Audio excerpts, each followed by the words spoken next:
मैं बात करना चाहती हूं आज फिर सिख स्मारक की, सिख धरोहर की, सिखों के बलिदान की, कुर्बानियों की और इतिहास की। और उस इतिहास के लिए चंद लोग जो बकवास कर रहे हैं उनके लिए जवाब देने के लिए मैं वापस फिर आई हूं लाइव। सबसे पहले मैं बता दूं, सिखों ने कभी किसी हिंदू मंदिर का विरोध नहीं किया। अगर किया हो तो लिखित रूप में मेरे को भेज दो, मैं डाल दूंगी फेसबुक पे। फिर आज मुझसे कई क्वेश्चन कर रहे हैं कि आप राष्ट्रपिता गुरु गोविंद सिंह जी महाराज को क्यों बोलना चाहती हैं, क्यों बनाना चाहती हैं? क्या राष्ट्रपिता गुरु गोविंद सिंह के अलावा और किसको अधिकार है बुलवाने का? किसी ने कभी एक नाखून भी काट के दिया क्या? जिनको आप राष्ट्रपिता की बात कर रहे हो, उन्होंने 4-4 बच्चे कुर्बान कर दिए। उनसे ज्यादा कुर्बानियां मेरे को नहीं लगती किसी की है। अगर होती तो आप बता दीजिए, मैं उसका भी पोस्ट डाल दूंगी। विशेष रूप से आप कह रहे हो कि एक जमीन के टुकड़े के लिए साध्वी देवा ठाकुर कुरुक्षेत्र आई और कुरुक्षेत्र आके भड़काऊ भाषण देकर चली गई। शर्म की बात है, निंदनीय बात है, हिंदुओं के लिए निंदनीय बात है। क्यों? अगर वो जमीन का टुकड़ा ही दिखता है फिर तुम्हें क्या तकलीफ है देने में? और एक और विशेष बात, ध्यान से सुनना और सारे लोग शेयर करना। सिखों ने कभी भी सरकार के सामने किसी जमीन को मांगने का कोई प्रावधान, कोई प्रक्रिया, कोई विनती, कोई अपील कभी नहीं की। ये दमदार बात है। किसी भी सिख ने स्मारक के लिए क्या, गुरुद्वारे के लिए क्या, धर्म स्थान के लिए, संग्रहालय के लिए कभी कोई जमीन नहीं मांगी। सरकार ने अपनी मर्जी से जब संग्रहालय के लिए जमीन दे दी, अब उस जमीन को लेके तुम्हें तकलीफ क्यों? और अकेले देवा ठाकुर ना तो मंत्री है, ना विधायक है, ना एमएलए है, ना वहां की कोई भाजपा या कांग्रेस की कार्यकर्ता है। रही गुरु गोविंद सिंह जी महाराज के लिए, सिख धर्म के लिए, बहुत बड़ी बात नहीं कहना चाहती।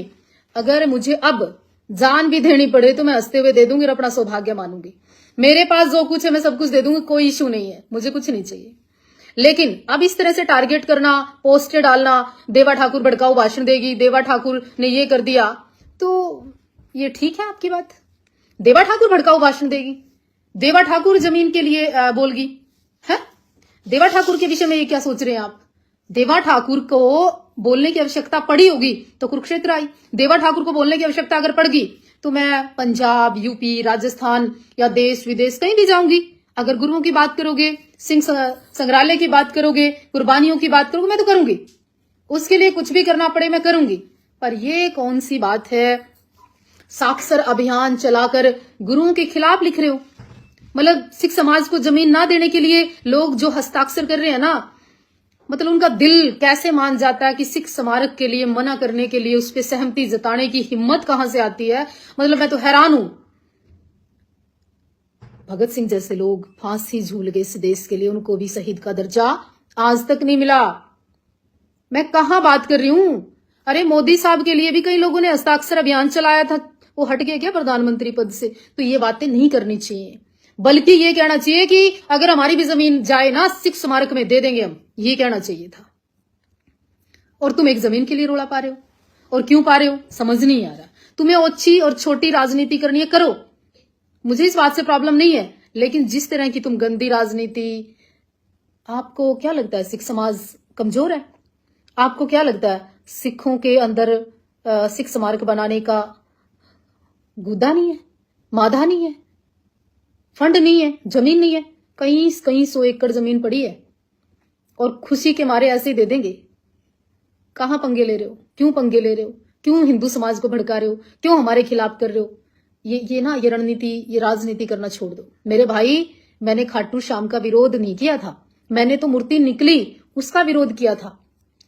आपने मंदिर बना लिया ना, आपने फंड लेना ले लो ना, आपने और कुछ करना कर लो ना, मुझे कोई प्रॉब्लम नहीं। मेरी भी खाटू श्याम में श्रद्धा है, लेकिन चुलकाना धाम जाओ, खाटू श्याम जाओ, सिसला धाम जाओ, जहां पे खाटू श्याम के स्थान है वहां पे जाओ। पर ये यूं 5 फीट खड्डे में से मूर्ति निकल जाए और 10 में से निकल जाए, मैं इस बात का विरोध कर रही थी। और इस बात को लेकर आप मेरे पीछे लगे, इस बात को लेकर आप साध्वी देवा ठाकुर का विरोध करवाने लगे, दुश्मन भेजने लगे, धमकियां दिलवाने लगे, विदेशों से कॉल करवाने लगे। देवा ठाकुर ने डरा कर दी मेरे वीर, ना पीछे हटा कर दी। मेरे खून का पानी नहीं हुआ, मेरा खून बिल्कुल लाल है और मर जाएंगे, पीछे नहीं हटा करते। बिकती हर चीज है लेकिन खरीदार होना चाहिए। उनमें से नहीं है कि तू हमारा जमीर खरीद ले, हमारी सोच खरीद ले, ये हमारे बोलने की ताकत खरीद ले। आज नहीं बोलने लगी मैं सिख समाज के लिए, मैं वर्षों से बोल रही हूं और बोलती रहूंगी। जब तक मेरा खून चल रहा है ना, मैं तब तक बोलूंगी और बोलती रहूंगी। साम दाम दंड वेद।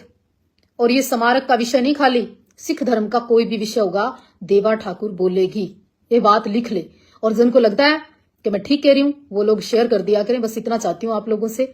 इस शेयर करने से धन दौलत संपत्ति जायदाद कोई किले नाम नहीं होते मेरे। बस इतना अच्छा लगता है कि गुरु साहब मेरे या अकेले सिखों के नहीं, गुरु साहब तो सबके हैं। और मैं तो ये भी आवाज उठाऊंगी कि राष्ट्रपिता घोषित करें सरकार।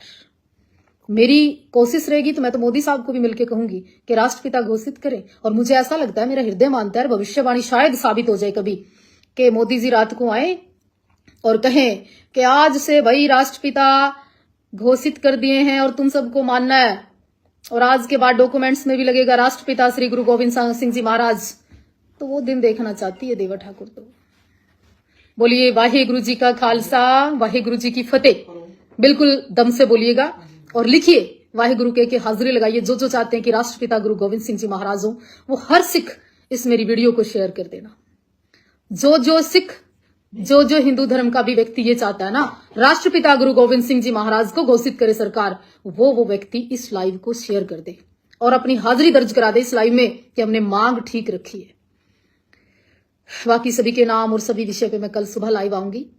लेकिन अब कुछ लोग मेरे खिलाफ पोस्टर डाल रहे थे, कुरुक्षेत्र से कुछ भड़काने का प्रयास कर रहे थे, कुछ कॉल कर रहे हैं उल्टी सीधी, कुछ एक दो मीडिया कर्मी भी है वहां से। गलत तरीके से नहीं मेरे वीर, आए ना तो सामने से वार करना, पीठ पीछे से नहीं, फिर मैं मानू कि मर दो। गलत तरीके से नहीं भाई, कमजोर नहीं है आप किसी चीज में। शेयर कर देना बस आप तो।